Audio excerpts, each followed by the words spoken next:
মধ্যপ্রাচ্যে শান্তির স্বপ্ন যেন আবারও ভেঙে গুড়িয়ে যাচ্ছে।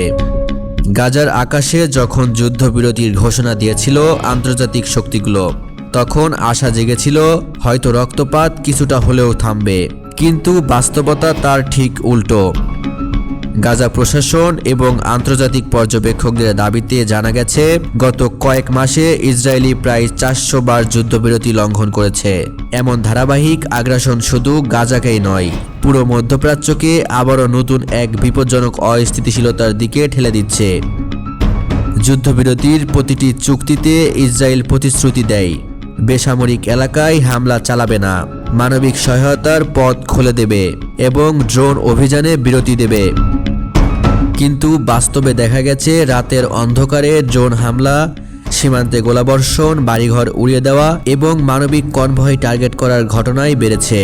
গাজার মানুষের অভিযোগ, ইসরায়েল যুদ্ধবিরতির নামে শুধু সময় নেয় এবং তারপর আরও কঠোর হামলা শুরু করে।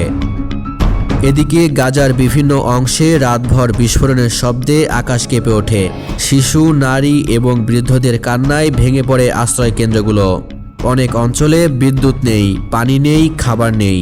দুর্ভোগ তীব্রতর হয়েছে আগের যে কোনো সময়ের তুলনায়। আন্তর্জাতিক সাহায্য সংস্থাগুলো হতাশা প্রকাশ করে বলছে, তারা গাজায় প্রবেশ করলেই ইসরায়েলি চেকপোস্টে আটকে থাকতে হয়। অনেক সময় দেখা যায় যাতায়াতবাহী গাড়িগুলোকেও গুলি করা হচ্ছে বা বোমাবর্ষণ করা হচ্ছে। গাজার রাজনৈতিক নেতৃত্ব বলছে, ইসরায়েল যুদ্ধবিরতিকে কখনো গুরুত্ব দেয়নি।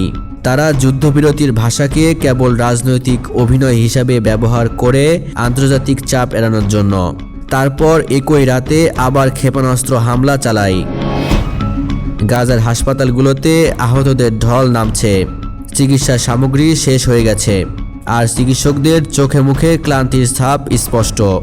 বিশেষজ্ঞদের ভাষায়, যদি যুদ্ধবিরতির এই অবস্থা চলতেই থাকে তাহলে গাজায় পূর্ণাঙ্গ মানবিক বিপর্যয় দেখা দিতে বেশি সময় লাগবে না। বাস্তবে ইসরায়েলের বারবার লঙ্ঘন শান্তির আলোকে নিভিয়ে দিচ্ছে। আন্তর্জাতিক সম্প্রদায়ের কঠোর ভূমিকা না থাকলে গাজা হয়তো আরও দীর্ঘ সময় ধরে রক্ত ও ধ্বংসস্তূপের ওপরই দাঁড়িয়ে থাকবে।